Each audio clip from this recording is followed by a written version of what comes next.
of you guys know him.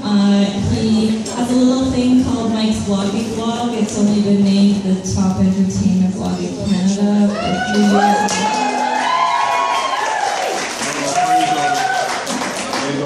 And you know, because one job isn't enough for him, so he also writes for Metro. He does some stuff for CBC. And he works as a producer at Breakfast Television.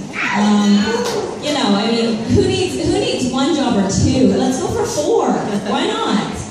And then, without further ado, Kelly Oxford. Everybody knows her. Former Calgary. Now living down in the beautiful city of Los Angeles.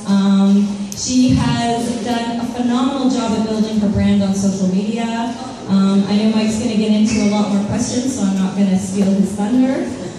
But the most important thing is she's just written a fantastic book, and it's called Everything's Perfect When You're a Liar. We've got a bookseller at the back who is going to be selling books, and Kelly will be available to sign them after, and even maybe write you a little personal note. I always write a note. Oh, she always writes a note. So if you buy her book, you get a personal note. The book right now is... Oh, we're having some nice trouble. She's going to talk to the producer. Oh, wow. I'm glad we have an expert. So her book right now is #1 on the New York Times bestseller list. It was on the New York Times bestseller list. But you can say that. Well, you know what? I think it's #1 on the Calgary bestseller list. So without further ado, we're gonna let them let them have their fireside chat, and then we're gonna open it up for audience questions after. So if you have a burning question for Kelly, feel free to ask. So thank you guys so much.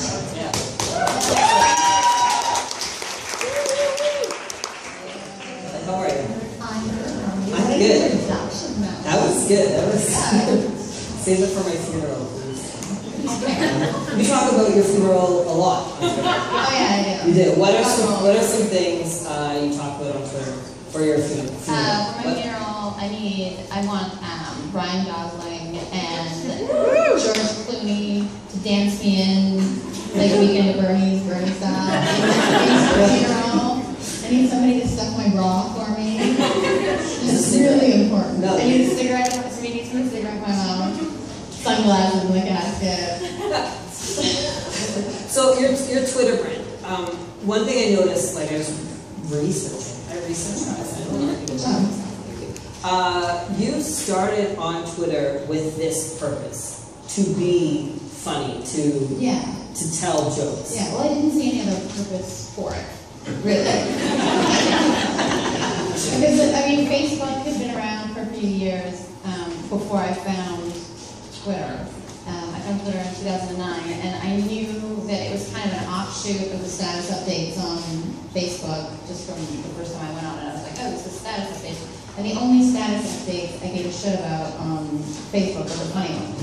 So I was like, oh, naturally, that's what Twitter's for. So that's what I did. So what was your process in writing the funny tweets? Like how? It's basically anything I thought of during the day that I thought was funny, or something that I would say to a friend that was funny, something that I couldn't tell my children when I was only with my children in the car that I thought of and figured it might be funny. So did you like take notes? That I would tweet. No, I was just, be in the grocery store and just do it. I've never saved drafts or anything like that. No. So this is because we're all sort of social media geeks in here. When I see your tweets, I always wonder, are they scheduled? Are they? No. Oh my God, that'd be so much work. Okay. When I think about it, I'll think about it. So you don't worry about like time or what time you think your people that are interested in you are. I try and put out 3 days, but if I'm busy, I don't care. Okay. Yeah. And what's your rule for getting back to people? Because I mean, you have over 500,000 followers. I get ads like every minute, so. If somebody's like super sincere, I'll say something to them. If it's a good question, I'll say something to them. But usually if I get into a conversation, I'll delete all of it because I don't want somebody to go to my Twitter page and only see ads to strangers. Yeah. I always find that's always so disappointed when I go to somebody's feed to see what kind of content they have. If it's just conversations with strangers, I'm gone instantly. I'm not going to follow them. I'm not going to do anything. So I try and keep it clean, show people what they're going to get if they follow me. Yeah. And who do you follow? Who are the people you follow? I follow hundreds of people. Yeah. Listen to all of them. We had time. I follow a lot of mostly writers, other writers, comedians, actors, people that aren't professional writers that like to write. Anybody that's going to entertain me, I'll follow. And was there a time when your sort of your Twitter following was amassing that there was a number that you're like, are you kidding me? This many people? No, I think I understood sort of the mathematics of Twitter and how it was a lot like, the web. Once a few people picked you up and started retweeting you, then it was just going to spread. And the mathematics of it are kind of interesting. I've got Twitter analytics. I don't know how many people have it, but they gave it to me because when Twitter switched, you remember the old Twitter? Mm-hmm. Okay, when Twitter switched over, they had this ad page in the front of Twitter, and it was showing people what the new Twitter was going to look like. And they used one of my tweets without asking me with my picture, and they changed the name of the person I was talking to Mike or something. And everybody was like, did you see the front page of Twitter? And they changed my name from Kelly Oxford to like Sheila something. And so I was like, what the fuck is Twitter doing? I called my agency and I was like, can you guys contact Twitter or something and see what they're doing? And they did, and Twitter actually called me, and they were they didn't know that they hadn't asked permission because they used my joke, they used my tweet and the streaming. So they gave me like Twitter analytics, they gave me all of this stuff. Yeah. But Twitter analytics will show me how many people follow me and unfollow me in a day, at what hour. They show me all of my tweets, how many people retweeted it, how many people responded to it. The reach, like if it's 5 times my normal reach, this tweet, it'll tell me all of those things. Is that stuff you care about? I think it's interesting, like from a nerd point of view, I like seeing, like if I don't tweet, the average, if I went for like 4 days, I would gain 600 followers and lose 220 followers. That's like the average, if I don't do anything. Yeah. So just seeing stuff like that is like crazy. Like why does it happen every day like that? Why do 220 people decide to unfollow me when I'm not tweeting anything? But I assume they're porn bots. Oh yeah, I forgot. I like those. There's like real porn stars on there. Yeah. They're funny to follow. So reading your book, I find it interesting because you're not a tech background. It's not like you get, but you're talking about the mathematics of Twitter. Yeah. Is that? I just like to research things. Yeah. Yeah. All right. And I don't know if this is of interest to anyone, but do you just use Twitter or do you use Hootsuite? Do you use TweetDeck? Oh, I just use Twitter. I think I used some of the other ones for a while, but I didn't like them. Yeah, that's fine. I just use Twitter. That's fine. I try and do it on the computer because it's easier for me to read my apps on the computer than on my phone. And what do you think? Do you read about all your apps? Do you check? Everybody reads all Yeah. that. Doesn't matter how many there are, everybody reads all of them. Hopefully you'll have one after this. Is there, who was the first sort of person to follow you that you were like, this is crazy? Probably Diablo. She followed me within like 3 months of me. Yeah. But like, how does that happen to, your story is sort of based in Calgary. You're from Edmonton, you lived in Vancouver, the last 10 years-ish in Calgary. Like, how does someone get Diablo Cody followed on Twitter? Well, I think it's just because it was so early on Twitter. There's really, nobody, Minnie Keeling had 15,000 followers. Like, there was nobody on Twitter at that time. And I had friends in Los Angeles, and they were following me. I had comedian friends. Natasha Leggero followed me, and I think Diablo followed Natasha and saw that Natasha and I were having a conversation. Like, it was just so early on. That was like, oh, let's follow. And so you're on, I follow you on Instagram, Vine, Facebook. You have a Facebook fan page. Yeah. Tumblr. What? I forgot about that. No, you did. Okay, I was on there today. Yeah. Is that it? Is that too much? Yeah, I sort of pulled back on Tumblr because it's too hard because I'm writing, full-time for work now, and there's just no way. And plus the Tumblr was basically, I can do all of that now on Instagram, and I can do it all on Twitter. Yeah.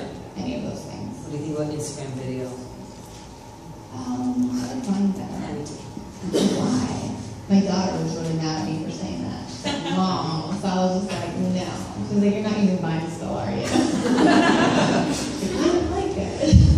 It's the challenge of 6 seconds, right? Yeah. Instagram doesn't have I just like that it repeats. I just like that it repeats. Yeah. That's what I think is That's funny the best about joke, it. right? Yeah, that's the best joke. You had one the other day. Wendy went to CNN. There was like the correspondent. Yeah. Do you see, I like taking TV for that. Sorry? I like taking TV. Yeah. So do you see stories everywhere you are? Do you see, like, did you see something today? You're like, oh, I'm going to tweet about that. No, but Did I say something funny? I did tweet about Paris Hilton today. Because last night when I was going to sleep, I was thinking about you were there. I did a book signing, and I get really weirded out. I think like any normal human being with like a healthy mentality gets weirded out by people fanning out on them. Like it's uncomfortable. I love it, but it's uncomfortable for me. And so after like 2 hours of some intense. There was a little bit. So there were 2 criers. Oh. And I was laying in bed and I'm like, I'm such an awful person. What is it you think me? And then I thought, well, I don't even know why it came to me. It's Paris Hilton has brown eyes and he puts in blue contacts every single day of her life. What's more terrible than that? And then I just fall asleep. And then this morning, and then I thought, oh, I'm going to tweet that. But I'm not going to tweet that now. I'll tweet that tomorrow. So I did hold on. When I woke up this morning, I tweeted that. If you feel terrible about yourself, just remember. Paris Hilton has brown eyes and her blue contacts. And it made a lot of people feel bad. Yeah. That's my job. Do you feel like that sometimes? Do you feel responsibility? Yeah, well, people, I mean, I don't feel responsibility, no. Yeah. I mean, I could walk away from Twitter for like a month and I wouldn't feel bad about it at all. Oh. Yeah. I just do it because it's fun. Yeah. Yeah. Last night, Kelly, I hosted a Q&A with Kelly at Chapters. The chapters that you wrote a lot of this book. Yeah. What was that like being back? It was the chapters by Ranch. McLeod, yeah. Yeah, McLeod and Past Heritage, 1996. Yeah. Yeah, what did that feel like to be back in that chapters? It was cool. It was neat. Yeah, it was neat. I never kind of like imagined being in that situation, so I think if I had daydreamed about it, I might have freaked a little bit. Yeah. But it was nice being back there. That's such a like comfortable old chapters. It's like a mom and dad's basement, so I like being in that one. They were excited that you were there because no one ever goes there. Yeah, exactly. That's why I like writing there, because I tried some of the other Indigo chapters and I was never comfortable writing in them, but that one's like so quiet and just like, it's good. And I really liked seeing Kelly in that environment because you remembered a lot of the staff. Yeah, I knew it was whole staff. Yeah. And they were so surprised I remembered them, and I'm like, why would I was here every fucking day. Yeah. It was only a year ago. So is that, I mean, there's over 100 people here today, there was over 100 people last night. Can you separate being a celebrity, someone that people really, get really excited about, get crying, like people were crying last night, Yeah. to being Kelly Oxford who got pulled over on the way to the zoo? But you kind of have to separate it because it's work. And it's not, I mean, it's not real because nobody really knows you. It's like emotion that people have for your work. So you do have to separate it from yourself. So it's like when I'm working, I'm talking to people that's still, like, I'm in work mode. Okay. And so does that make sense? Yeah. Does that make any sense? No, it does. Okay. No. It makes sense. Yeah. Because do you, I guess, like, when you're talking to your kids, I sometimes wonder, you know, you have 3 kids and your husband James, you talk, are they nervous to say stuff around you for fear that it'll be on Twitter? No. Because I'm just saying. It's even a conversation. I don't even think we've talked about Twitter in my house in like 3-4 years. Okay. We don't even talk about it. James isn't even online. Oh. Yeah. That's interesting. He doesn't have a Facebook. He doesn't care about it. Because you talk about your kids a lot. He's dumb, is what she said. I don't know. Your kids, you talk about them a lot. Yeah. Do they ever sort of get a little big-headed, thinking that people know who they are? No, they're kids. They're interested in me, like, making them dinner. Okay. Washing their clothes. Yeah. They don't care about They don't think that you're... No, kids are so self-involved, trust me. Like, can I have a Coke tonight? Like, that's the biggest thing going on in their mind. Yeah. They're not like, how many retweets did I get, Mom? Like, they don't even know what's going on. Someday, because They want to be, like, stay up till 10 o'clock. Yeah. Sal's getting older. Are you going to look like she's 12? She's on Instagram. But she's not interested in Twitter. She's not doing it. Do you worry about sort of, because there's photos, you know, you post a photo of your granny today, you post photos of kids, do you worry about putting them out publicly? No, I don't, because I think that like my fan base understands who I am, and the people that are actually interested in my kids aren't gonna freak out on them. Yeah. I've had people see them on the street and tweet me, "Oh my God, I think that Sal and Henry are on Ventura Boulevard with James right now," and I'm like, "Oh," and I'll send that tweet to James, and he's like, "I saw someone staring at me." so far, the exposure has been them, and I'll say, "Yes, that was them," and then the person will say, "Oh my God, I'm so embarrassed that I just tweeted you," and said that I recognize them. So people are really sweet. Yeah. I think my fan base is really nice. And what's your interaction with your fan base? Like, do you get stalked a lot? Do you? Well, in Calgary I did more. In LA, I'll get stalked like maybe 3 times a month, maybe. By like complete strangers where they'll just come up to me and say something. Yeah. And for me, I mean, I've been following Kelly for maybe 3 years. And you had a couple 100,000 already at that point. It feels so calculated. It feels like this is what you're supposed to do. I mean, you write in your book all the time that you're meant to be a writer. Yeah. I just wrote. I wrote everywhere. Yeah. Yeah. But there wasn't Twitter when you were a kid saying you wanted to be a writer. No. So what did you see when you were a kid and you wanted to be a writer? What did you see yourself writing about? When I was a kid, I was just making crap up all the time. Or like stealing books and movies. And then just rewriting them. Oh, okay. Yeah. That was it. And what was your first entry? I love your first. But my first entry in my diary, I learned how to write really early because I read super early, and I wrote that I had a baby when I was 4. I had a baby with Sam, who was in my preschool class. Started off. That's it. That's what it starts. I had a baby with Sam. And the next one was like, I'm going houseboating. I'm going houseboating with my baby. So, I mean, that brings us to, I don't want to call a 4-year-old a liar, but your book is called Everything is Perfect and You're a Liar. That when I was nothing perfect when I was living with my baby Yeah. Sam when I was 4 years old. Perfect life. Good for a 4-year-old. Yeah. It's like on your own. Talk to us about sort of when the opportunity to write a book came about. It's okay. I don't have any before. Awful. Social media. A big book. Well, I wrote a pilot. I wrote a pilot and sold it to CBS, and I wanted to write a book. And I had agents already at WME.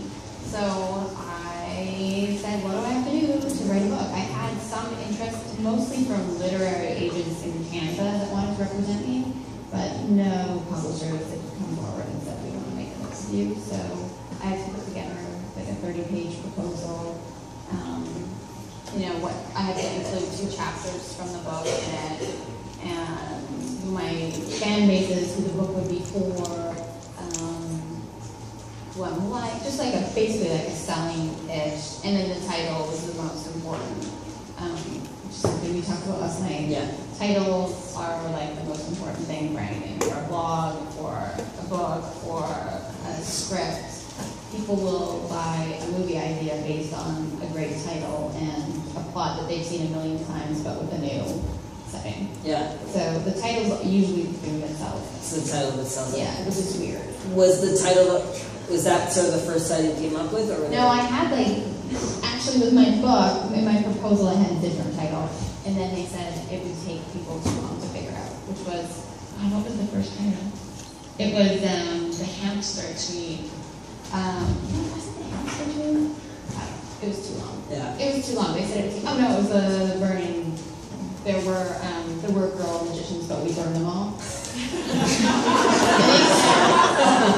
said that it would take too long for people to get it in a bookstore. Like they'd look at it and then they would get it when they looked away from the book. Yeah. So they wouldn't necessarily grab it. And I agreed with them finally. I was like, yeah, you're right. It'll be different than it's going to be. But that title they would get right away. Yeah. I mean, it sort of says what your books are about. A lot of your chapters in the book sort of start with something that sounds like a tweet. Right? So do your tweet, are any of your tweets sort of expanded in the book? I mean, I know the answer. Yeah, no, when I was writing, if you read the book, I don't know how many people have read it here, there's some things in the book that are that you might have read on Twitter, and that's because as I was writing the book, I would be like, is this funny? I don't know. And so I put it on Twitter and just get some feedback. So I always sort of use my audience online. Mm-hmm. Do you think that's an advantage as an author? I mean, Yeah, I don't think a lot of people have it. And I know that stand-up comedians have it because they can go and do a set and do a new set. They usually go on Tuesdays when nobody's there. And then whatever jokes bomb, they just take out. But writers don't have that advantage. I had an advantage because I've been writing online for so many years that I knew what blogs people would comment on when there were comments. On Tumblr, there was no comment. It was driving me crazy, which is why I kind of like got rid of it.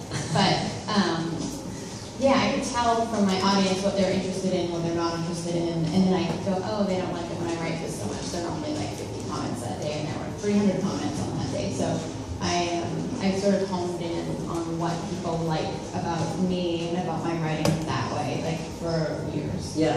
Just by writing every day. And so you taught yourself writing, Yeah. which is interesting, right? You didn't go to J school. Well, I went to screenwriting seminars, and I went to creative writing classes, but I wasn't going to get an English degree. Yeah. No. Yeah. So what I think is interesting, I mean, you're a huge Hollywood success story, but from Calgary. Right. And I don't think that happens a lot. Right. Does being a Calgarian help somehow? Well, I'm actually Edmontonian. Well, I know, yes, but 10 years. Yeah, I'm sure it does because I think it was interesting for a lot of Americans to be like, oh, look, there's this really funny mom, and wait, she's from Canada too. Like, how could she be crazy and mean and be from Canada and a mom? And so I guess it helped that way. Yeah. All right. Yeah. What do you think you would write about if you weren't a mom? Oh. I have no idea. I've been a mom for like 12 years. Yeah. I'd probably be dad or something. Just like Angelina Jolie. Is it 3 and through? Yeah, I think so. Yeah. I hope so. Yeah. Which of your kids identifies with you the most? All of them. I can see myself in all of them, but I can see my dad in all of them. I don't know. That's a good question. Fee's the craziest, but she's also the youngest. Yeah. So I don't know. We'll see. We'll see by the time they're all teenagers which one identifies with me the most. One's almost there. Yeah. One's there. If you guys follow Kelly on Twitter, you saw, she tweeted a couple of weeks ago when we were all, dealing with the floods, that you sort of had a personal connection to the floods from far. Yeah. For my apartment that we lived in when we first moved to Calgary, and I was pregnant with Sal, and I was working at Gravity Cove.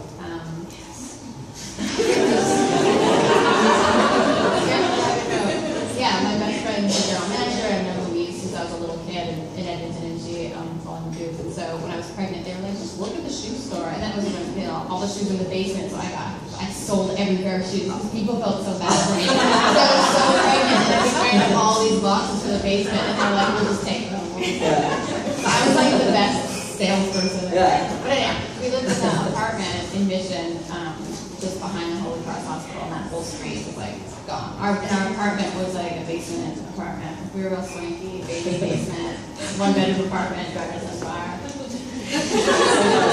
Yeah, purple sunfire. Yeah. That's awesome. Well, I mean, I know people appreciate it, because I saw that tweet, and I saw people sort of, you introduced a lot of your audience to what was going on in Calgary. Yeah. So that was, thank you for that. Yeah. All right, I've been hogging the questions. Who has some questions? Social media, fan questions? Don't be afraid. You're sitting up here. I follow you. Hi.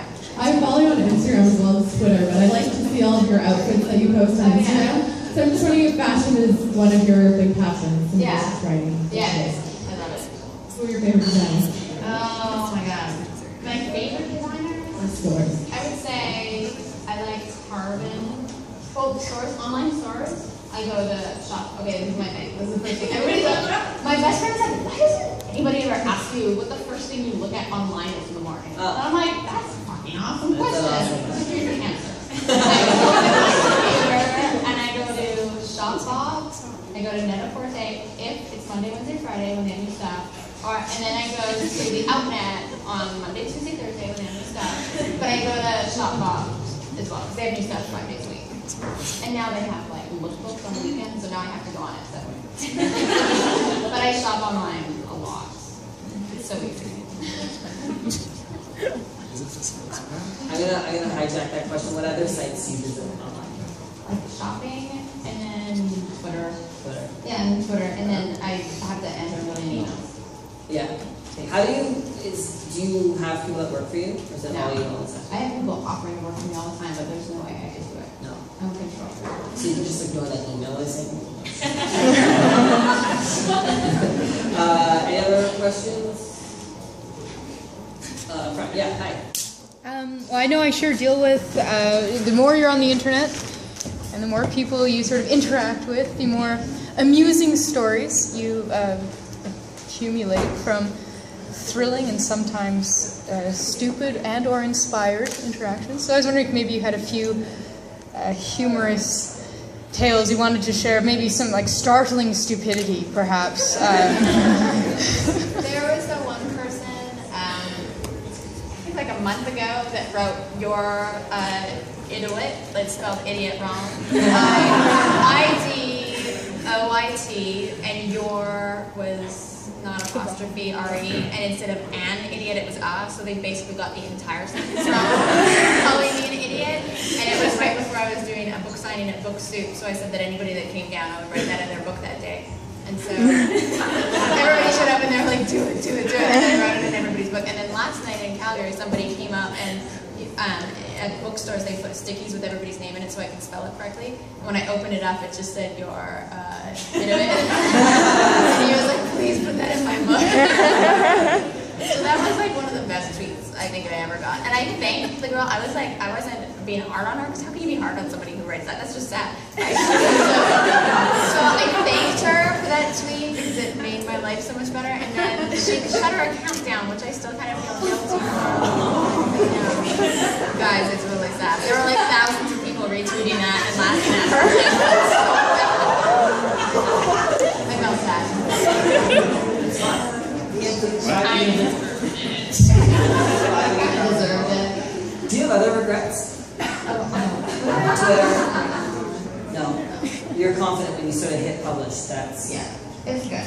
If there's, I haven't had it in a while, but because I think I've been more conscious of wording things properly. But if I do sort of one that's a little more mean, I'll make sure there aren't too many ways to read it. Okay. Because often I would write something that was mean, and people who knew me understood the joke. Or actually, even like the Michael Jackson thing that happened. There's this guy who got so mad. I tweeted on the anniversary of Michael Jackson's death. Okay, maybe it was a little tasteless that way.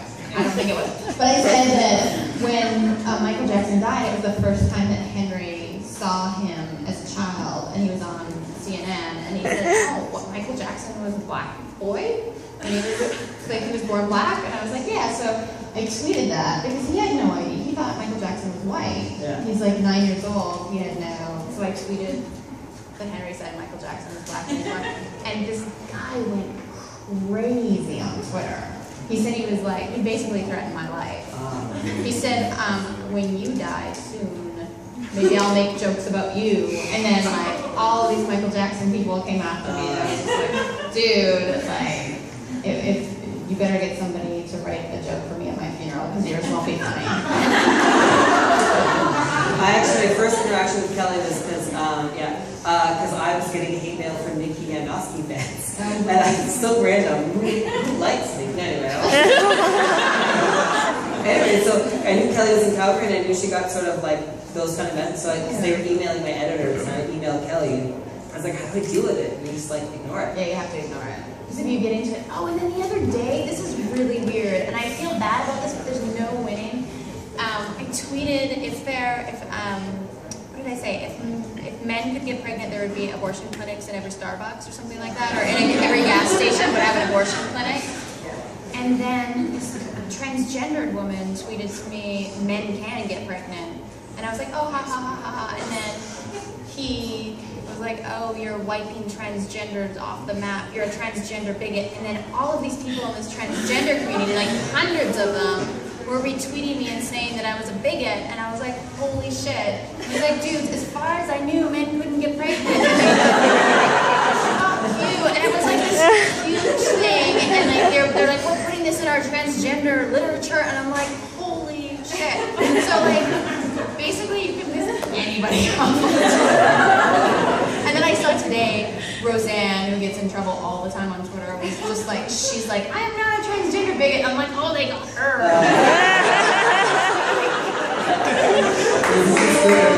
Actually, no, I met you last night, because my dad met you last night, and we went home and we were watching Mike and Molly with Melissa McCarthy, and my dad said, I had no idea Roseanne still had a show. I started like, I was like, that's a Kelly Oxford thing. Confusing Melissa McCarthy. Yeah, totally. There's a question here. Okay, so this is less of a deep question, I guess. What is it like being friends with Jessica Alba? It's very difficult to sit beside her. She's super awful. She's really cool. She's beautiful and smart. She's very business savvy. She's I was at her birthday party. Sorry, just Jessica Alba, in case you didn't know. I was at her birthday party last month or the month before. She had one at like this nightclub, and she had all of her family there, and they all live in like the Inland Empire, which is like god awful, middle of nowhere. And they were all there, and they're all like cholas, and like her mom and dad's there, and I was like, who are these people? She was like, they're my cousins. And all this, and I'm like, oh, this is like the Jessica that I love. Like that's what she's like in person, and then she like supports so many people with her business, and she's very cool. Jessica Alba was one of your first sort of like They contacted me. Yeah. For work. Yeah. I think most of the actors that followed me because they wanted me to write for them, or they would have these scripts that were really shitty, and they would be like, oh, I want Kelly Oxford to come in and like fix these lines because the men that wrote this script don't know how to talk. So that's how I met most of them.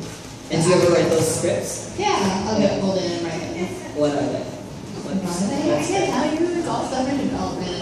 And I don't get credit for it anyhow, which is awesome because most of the movies are really shitty. I wouldn't want my name on it, but I'll take money to punch it off. There's a question. Back there.